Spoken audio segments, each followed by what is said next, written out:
আত্মজ্ঞান লাভের পন্থা এই বইতে স্বামী প্রভুপাদ শীল বলেছেন, একজন মানুষ একটি শূকর অথবা অন্য পশুদের থেকে উন্নততর জীবনযাপনের সুযোগ পাচ্ছে।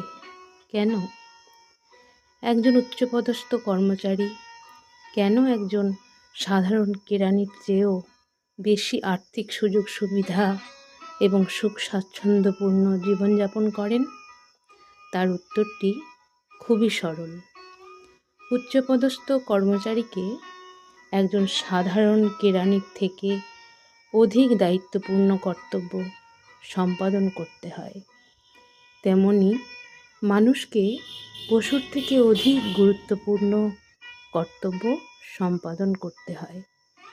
পশুর একমাত্র চিন্তা হচ্ছে তার ক্ষুধার্ত উদরের পূর্তি করা, কিন্তু প্রকৃতির নিয়ম অনুসারে আধুনিক পাশবিক সভ্যতা উদরপূর্তির সমস্যাগুলি বৃদ্ধি করেছে।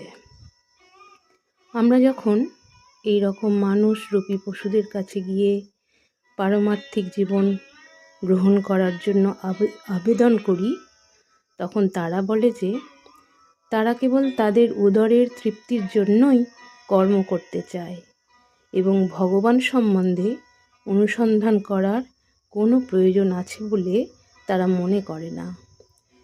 কিন্তু তাদের কঠোর পরিশ্রম করার এত উৎসাহ সত্ত্বেও প্রকৃতির নিয়মে বেকার সমস্যা এবং অন্যান্য বহু সমস্যা ক্রমান্বয়ে বেড়েই চলেছে। তা সত্ত্বেও তারা ভগবানকে মানতে চায় না।